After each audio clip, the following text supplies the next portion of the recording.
어머니, 요양원에 가셔야 할 것 같아요. 아니면 우리 이혼할 거예요. 뭐라고 했니? 이혼을 한다니? 그게 무슨 말이니? 어머니, 저희도 힘들어요. 어머니께서 요양원에 가셔야 저희도 살 수 있을 것 같아요. 이 이야기는 77세의 박선자 할머니가 삶의 마지막 여정에서 겪은 가족과의 갈등, 그리고 그 속에서 발견한 사랑과 희생에 대한 이야기입니다. 남편을 잃고 혼자서 3남매를 키워낸 할머니는 세월의 무게 속에서 자식들에게 의지할 수밖에 없는 상황에 처하게 되는데, 그 과정에서 벌어지는 일들이 이제 여러분 앞에 펼쳐집니다. 이 이야기가 마음에 드셨다면 구독과 좋아요 부탁드립니다. 여러분의 작은 관심과 응원이 큰 힘이 됩니다. 이제 시작합니다. 안녕하세요. 나는 박선자라고 해요. 올해로 77세가 되었고 긴 인생을 살면서 많은 일들을 겪었죠. 제 인생에서 가장 큰 변화는 20년 전 사랑하는 남편을 잃었을 때였어요. 그때 저는 혼자서 새 아이를 키워야 했어요. 3남매를 키우기 위해 저는 세탁소를 운영했어요. 하루하루 힘들었지만 자식들을 생각하며 열심히 일했어요. 그렇게 시간이 흘러 우리 3남매는 모두 훌륭하게 자라주었고 이제는 각자 가정을 이루었죠. 하지만 얼마 전 겨울철에 예상치 못한 사고가 일어났어요. 그날도 세탁소에서 일을 마치고 집으로 돌아오는 길이었는데 눈이 많이 내렸었죠. 그때 제가 계단을 내려가다가 그만 미끄러져서 크게 다쳤어요. 허리에 심한 통증이 느껴졌고 몸을 일으킬 수가 없었어요. 결국 병원에 가서 진단을 받았는데 척추에 큰 손상을 입었다고 하더군요. 수술을 하긴 너무 위험하다고 해서 재활 치료를 받기로 했지만 걷는 것도 힘들어졌어요. 이렇게 정정하던 내가 이제는 혼자서는 아무것도 할 수 없게 되었다는 사실이 참으로 슬펐어요. 평생을 자립적으로 살아왔는데 이제는 누군가의 도움 없이는 일상생활도 힘들어졌으니까요.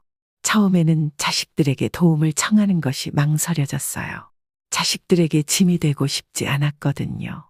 그런데 더 이상 혼자 지내는 것이 불가능하다는 걸 깨닫고 결국 큰딸에게 전화를 걸었어요. 딸아, 나 좀 도와줄 수 있겠니? 이제 혼자서는 도저히 못 지내겠어. 그렇게 말했더니 큰딸이 기꺼이 저를 자신의 집으로 모시겠다고 하더군요. 그래서 저는 큰딸의 집으로 가게 되었어요. 큰딸 집에 가면서 그래도 가족이 있으니 덜 외롭고 힘이 될 거라고 생각했어요. 하지만 막상 딸의 집에 가보니 딸과 사위는 맞벌이를 하다 보니 집에 있는 시간이 많지 않았어요. 혼자 있는 시간이 많아지면서 저는 점점 더 외로움을 느끼기 시작했어요. 무엇보다도 허리 통증 때문에 화장실을 가는 일조차 혼자 하기 힘들었어요. 처음에는 혼자서 어떻게든 해보려고 했지만 점점 더 힘들어졌죠. 그래서 아들들에게도 도움을 요청하게 되었어요. 큰아들에게 전화를 걸어 상황을 이야기했죠. 아들아, 내가 이제 혼자 지내는 게 힘들어. 너희들에게 조금 더 신세를 져야겠구나. 그렇게 말했을 때 큰아들은 저를 도와주려고 애썼어요. 자주 와서 저를 돌봐주었고 고마웠죠. 하지만 아들들도 바빴고 점점 더 힘들어졌어요. 큰아들은 자신의 아내에게도 저를 돌봐달라고 부탁하게 되었어요. 며느리도 처음에는 기꺼이 도와주겠다고 했죠. 하지만 시간이 지나면서 며느리도 점점 불만을 가지게 되는 것 같았어요. 둘째 아들도 마찬가지였어요.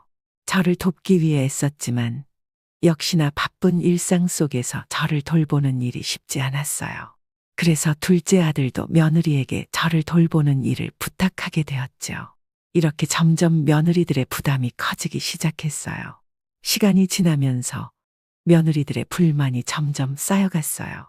처음에는 저를 기꺼이 도와주던 며느리들이 이제는 점점 저를 불편하게 생각하는 것 같았어요. 눈치를 주기도 하고 부탁을 할 때마다 껄끄러운 반응을 보이기 시작했죠. 어머니, 왜 이렇게 자주 부르세요? 저도 할 일이 많아요. 큰며느리의 이 말에 제 마음은 무너졌어요. 나는 자식들에게 부담이 되고 싶지 않았는데 이젠 내가 자식들에게 짐이 되었구나 싶었죠. 그래서 더욱 조심스럽게 행동하려고 했지만 몸이 마음처럼 따라주지 않더군요. 점점 며느리들의 불만이 커지면서 저도 눈치를 보게 되었어요. 그렇게 자식들에게 부담이 되고 싶지 않아서 혼자 무언가를 더 해보려다가 오히려 더 크게 다치게 되었어요. 이젠 정말로 혼자서 아무것도 할 수 없다는 사실을 깨닫고 너무나 슬펐어요. 그래서 결국 간병인을 부르겠다고 결심했어요. 하지만 간병인을 부르겠다는 말에 자식들은 또 다른 걱정을 하기 시작했어요. 어머니, 간병인을 부르면 어떻게 해요? 우리가 도와드릴 수 있어요. 그렇게 말하더군요. 하지만 저는 이제 자식들에게 더 이상 부담을 주기 싫었어요.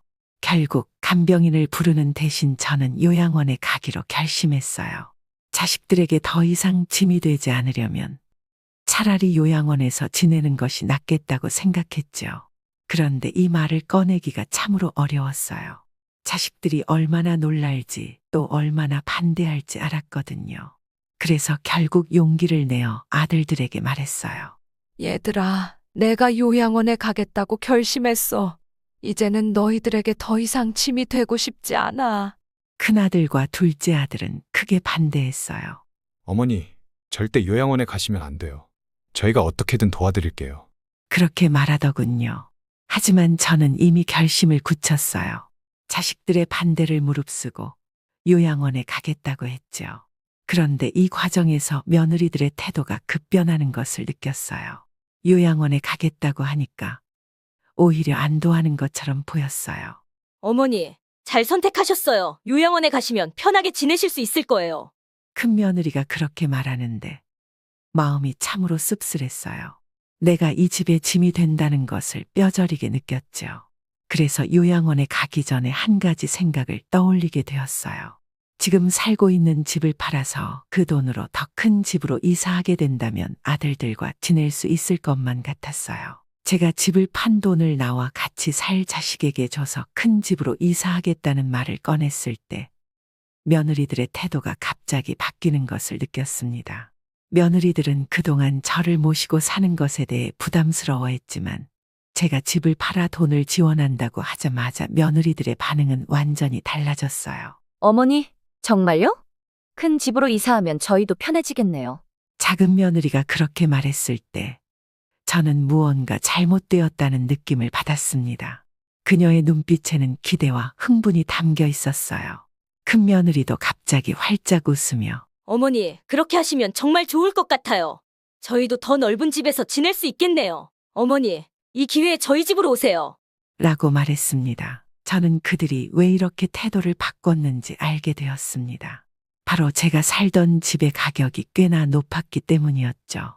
집값이 5억 원에 달한다는 사실을 알고 있었던 며느리들은 그 돈으로 큰 집을 사면 자신들도 더 넓고 편리한 생활을 할 수 있을 것이라고 생각한 것이었습니다. 그들의 진심이 담긴 태도 변화는 저를 더욱 씁쓸하게 만들었습니다. 결국 이야기 끝에 저는 큰아들의 집으로 이사하게 되었어요. 큰아들은 저를 기꺼이 받아들였지만 저는 여전히 불안한 마음을 감출 수 없었습니다. 큰 집으로 이사한 후에도 저는 자식들에게 짐이 되지 않기 위해 최선을 다하려 했습니다. 집안일도 도와주고 손주들도 챙기려고 했지만 몸 상태가 좋지 않아 실수를 연발하게 되었죠. 어느 날은 주방에서 설거지를 하다가 그만 접시를 깨뜨리고 말았습니다. 저는 당황해서 접시 조각을 치우려다가 허리를 삐끗하고 말았어요. 며느리가 달려와서 도와주긴 했지만 얼굴에 불만이 가득한 것을 느낄 수 있었죠. 어머니, 이런 일은 저희가 할 테니까 그냥 쉬세요. 며느리는 그렇게 말했지만 그 말 속에는 어머니로서의 제 역할을 점점 축소시키려는 의도가 엿보였습니다. 저는 며느리가 나를 더 이상 가족의 중심으로 생각하지 않는다는 것을 점점 더 강하게 느끼게 되었습니다. 큰 며느리는 집안일을 도와주거나 저를 돌봐주는 것에 대해 처음에는 적극적이었지만 시간이 지날수록 며느리의 태도는 점점 냉담해졌습니다. 큰 집으로 이사한 후 저는 점점 더 고립된 느낌을 받기 시작했어요. 손주들과 함께하는 시간도 줄어들었고 큰 며느리는 점점 저를 피하려는 듯 행동했습니다. 또 다른 날 저는 그만 며느리의 옷을 다리미로 태워버린 적이 있었어요. 제 손이 예전 같지 않다는 것을 뼈저리게 느꼈습니다. 며느리는 그 옷을 보고 깊은 한숨을 쉬며 말했죠. 어머니, 이 옷은 정말 아끼는 옷이었는데 제발 좀 가만히 계세요. 그냥 누워서 숨만 쉬세요. 제발요. 그 말에 저는 더 이상 할 말을 잃었습니다. 마음이 무겁고 더 이상 이 집에 있어도 되는지에 대한 고민이 깊어졌습니다. 그리고 그 고민은 곧 현실이 되었습니다. 큰 집으로 이사한 후에도 저는 자식들에게 불편을 주지 않기 위해 최선을 다하려 했습니다. 하지만 제 몸 상태는 날이 갈수록 나빠졌고 실수도 잦아졌습니다. 그런 실수들로 인해 큰 며느리와의 갈등은 점점 심화되었죠. 어느 날 큰 며느리가 아끼는 화분에 물을 주려다가 그만 화분을 떨어뜨려 깨뜨리고 말았습니다. 그 화분은 며느리가 결혼할 때부터 아끼던 것이었기에 저는 크게 당황했고 죄송한 마음에 어쩔 줄 몰랐습니다. 그러나 큰 며느리의 반응은 예상보다 훨씬 더 심각했습니다. 어머니, 도대체 왜 그러세요? 일부러 그러시는 거예요? 이제는 정말 참을 수가 없어요. 치매라도 걸리신 거예요. 왜 말을 못 알아들으세요? 가만히 계시라고 했잖아요. 왜 가만히 있질 못하세요? 요양원에 가고 싶어요? 요양원에 보내드려요. 저 이제 정말 미쳐버리겠어요. 그냥 숨만 쉬고 계세요. 제발. 큰 며느리의 목소리는 분노로 가득 차 있었고 저는 그 자리에 얼어붙을 수밖에 없었습니다. 그녀의 날카로운 말들이 제 마음을 깊이 찔렀습니다. 그렇게까지 화를 낼 줄은 몰랐기에 저는 더욱더 무기력해졌습니다. 저는 진정시키려고 애썼지만 며느리의 분노는 쉽게 가라앉지 않았습니다. 어머니, 요양원에 가고 싶으시다면 제가 당장 데려다 드릴게요. 여기서 이렇게 사는 게 서로에게 좋지 않다고요. 그 말에 저는 더 이상 버틸 수 없었습니다. 며느리의 마음속 깊은 곳에 제가 얼마나 불편한 존재가 되었는지 깨달았기 때문입니다. 큰아들은 그날 저녁 며느리와 크게 다퉜습니다. 그 소리를 들으며 저는 방에 혼자 앉아 있었습니다. 그들의 싸움 소리가 제 마음을 아프게 했습니다. 왜 이렇게 화를 내는 거야? 어머니가 일부러 그러신 것도 아닌데. 큰아들은 며느리에게 소리쳤습니다. 하지만 며느리는 단호한 태도로 맞섰습니다. 나도 지쳤어. 더 이상 어머니를 돌볼 수가 없다고. 이렇게 계속 가면 우리 이혼하게 될 거야. 며느리는 이혼을 언급하며 아들을 위협했습니다. 그 말을 듣는 순간 저는 더 이상 그 집에 머물러서는 안 된다는 생각이 들었습니다. 며느리의 말이 끝나자마자 저는 조용히 방을 나와 큰아들에게 다가갔습니다. 아들아, 내가 요양원에 가겠다고 결정했어. 더 이상 너희들에게 짐이 되고 싶지 않아. 큰아들의 눈에 눈물이 맺히는 것을 보며 저도 가슴이 미어지는 것 같았습니다. 하지만 큰아들은 쉽게 받아들이지 않았습니다. 어머니, 이건 며느리가 잘못한 거예요. 어머니께서 요양원에 가실 필요가 없어요. 저희가 다시 모실게요. 그러나 저는 그 말을 들을 수 없었습니다. 이미 며느리의 마음속에는 저를 받아들일 수 없다는 결심이 굳어졌다는 것을 느꼈기 때문입니다. 얘야, 이건 그냥 내가 혼자 판단한 문제야. 내가 요양원에 있으면 너희는 더 행복할 거야. 그러니 이 문제로 더 이상 싸우지 말아다오. 저는 차분히 말했지만 마음속에서는 큰 슬픔이 밀려왔습니다. 결국 저는 요양원에 들어가게 되었어요. 처음에는 자식들에게 짐이 되고 싶지 않다는 생각으로 스스로 결심했지만 요양원에서의 생활은 예상했던 것보다 훨씬 더 외롭고 고통스러웠습니다. 매일 밤 저는 자식들이 잘 지내고 있을지 걱정하며 눈물로 잠을 청하곤 했어요. 그동안의 희생이 헛되지 않기를 바랐지만 마음 한편에서는 내가 이곳에 있는 것이 옳은 일인지 자꾸만 의문이 들었습니다. 그러던 어느 날 큰아들이 저를 찾아왔어요. 평소와는 다르게 얼굴이 어두웠고 무언가 말을 꺼내려는 듯 했지만 쉽게 입을 열지 못했죠. 아들아, 무슨 일이니? 얼굴이 안 좋아 보이는구나. 제가 물어보자 큰아들은 잠시 망설이더니 결국 무거운 입을 열었습니다. 어머니, 사실은 아내가 어머니를 처음부터 요양원에 보내려고 했어요. 어머니는 알고 계셨죠? 아들의 그 말에 저는 고개를 끄덕이며 눈을 감았어요. 이미 알고 있었지만 이 상황을 아들에게까지 알게 하고 싶지 않았던 제 마음이 무너졌습니다. 그래, 알고 있다. 나도 처음에는 믿기 어려웠지만 그 애가 그렇게까지 생각하고 있다는 걸 알았지. 그래서 결국 요양원에 가겠다고 결심했어. 너희에게 더 이상 짐이 되고 싶지 않았으니까. 저는 담담하게 말하려 했지만 목소리가 떨리는 것을 막을 수 없었습니다. 큰아들은 깊은 한숨을 내쉬며 이어서 말했습니다. 어머니, 그런데 제가 너무 늦게 깨달았어요. 그동안 아내의 행동을 이해하려고 했지만 이제는 더 이상 참을 수가 없습니다. 어머니를 이렇게 외롭게 만드는 건 정말 잘못된 일이에요. 저는 아들의 말을 들으며 속으로 큰 걱정을 했습니다. 얘야, 내가 여기 있는 건 너희를 위해서야. 며느리가 나 때문에 힘들어하는 것도 이해해. 이제는 그만 이 이야기를 끝내자. 제가 이렇게 말했지만 큰아들은 제 말을 듣고 물러서지 않았습니다. 어머니, 아내가 또 저한테 이혼하재요. 어머니한테 받은 5억 다시 돌려주자고 했더니 이혼을 하재요. 그 돈은 자기 돈이라고 해요. 그때는 제가 아내 말에 휘둘려서 어머니를 그냥 보내드렸지만 이제는 더 이상 그러고 싶지 않아요. 그냥 전 이혼할 거예요. 어머니 모시고 살게요. 저랑 이제 집에 가요. 그 말을 들었을 때 저는 마치 가슴에 비수를 맞은 것 같았습니다. 이미 알고 있었지만 아들이 직접 그 사실을 말하자 다시금 고통이 밀려왔어요. 현우야, 내가 요양원에 있으면 너희가 행복할 수 있다면 그게 맞는 일이야. 나는 괜찮으니 너희 가정을 지키는 게 중요해. 제 목소리는 떨렸지만 아들을 위한 마음에서 나온 말이었습니다. 하지만 큰아들은 더 이상 참지 못하고 울음을 터뜨렸어요. 어머니, 이렇게까지 하실 필요 없어요. 이제는 제가 어머니를 모시겠습니다. 제가 결혼을 잘못한 것 같아요. 어제는 큰애가 아내한테 그러더군요. 엄마도 크면 내가 요양원 보내줄게라고 하는데 그 말을 듣고선 더 이상 참을 수가 없었어요. 더 이상 어머니를 이렇게 외롭게 만들 수는 없어요. 아들의 결심이 담긴 말을 듣고 저는 어쩔 수 없이 아들의 손을 잡으며 고개를 끄덕였어요. 그래, 현우야. 하지만 너희 가정이 흔들리지 않도록 신중하게 생각해 주길 바란다. 어머니는 너희가 행복하기를 바랄 뿐이야. 그날 이후 큰아들은 며느리와의 갈등을 해결하기 위해 며느리와 대화를 시도했어요. 하지만 며느리는 여전히 어머니를 요양원에 두길 원했고 심지어 이혼을 언급하며 협박을 했습니다. 내가 말했잖아요. 어머니를 요양원에 두지 않으면 우리 이혼할 거예요.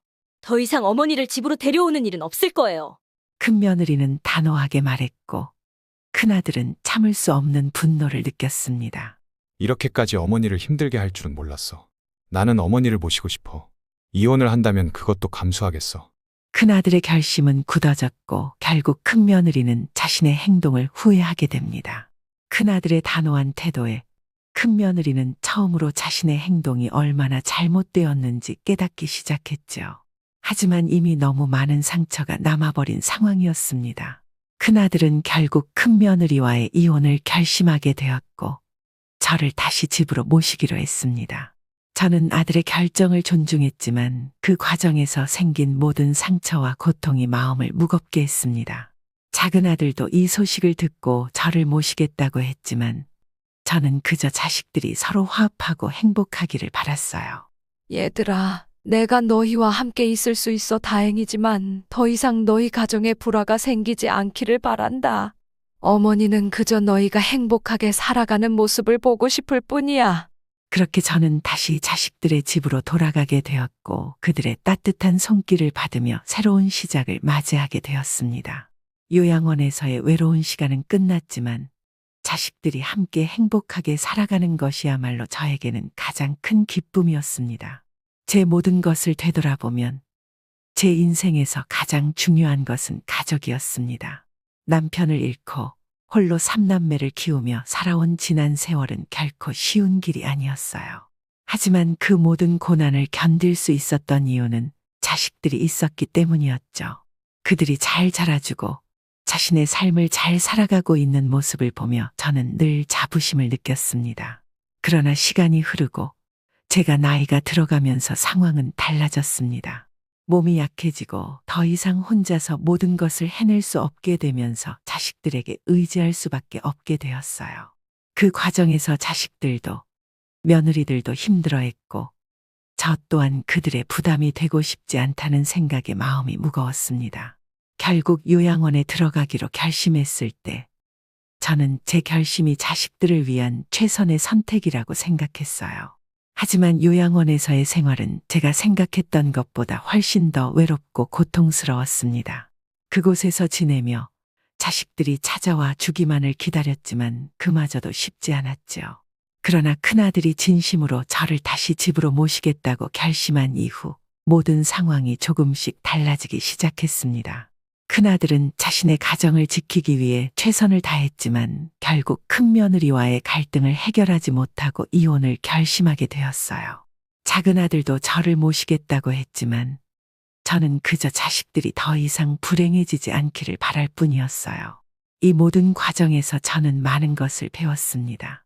가족이란 서로를 돌보고 이해하고 함께하는 것이 얼마나 중요한지, 그리고 때로는 그 과정에서 생기는 갈등을 어떻게 풀어가야 하는지 말이에요. 제 인생의 마지막 여정에서 저는 다시 자식들과 함께할 수 있다는 것에 감사하고 있습니다. 비록 많은 상처와 고통이 있었지만 결국 우리는 서로의 곁을 지키며 앞으로 나아갈 수 있게 되었어요. 이제 저는 자식들이 화합하고 행복하게 살아가는 모습을 보며 남은 시간을 보내고 싶습니다. 가족이란 비록 때로는 힘들고 고통스러운 순간도 있지만 결국에는 서로를 이해하고 사랑하는 존재라는 것을 다시 한번 깨달았습니다. 저는 그저 자식들이 저와 함께한 시간 속에서 조금이나마 따뜻함을 느낄 수 있기를 바랄 뿐입니다. 이렇게 제 이야기를 마무리하며 저는 제 인생이 그리 헛된 것이 아니었다는 생각을 하게 됩니다. 자식들이 행복하게 살아가는 모습을 보며 저도 마음 편히 눈을 감을 수 있을 것 같습니다. 여러분도 가족의 소중함을 다시 한번 되새기며 서로에게 조금 더 따뜻한 마음을 나누시길 바랍니다.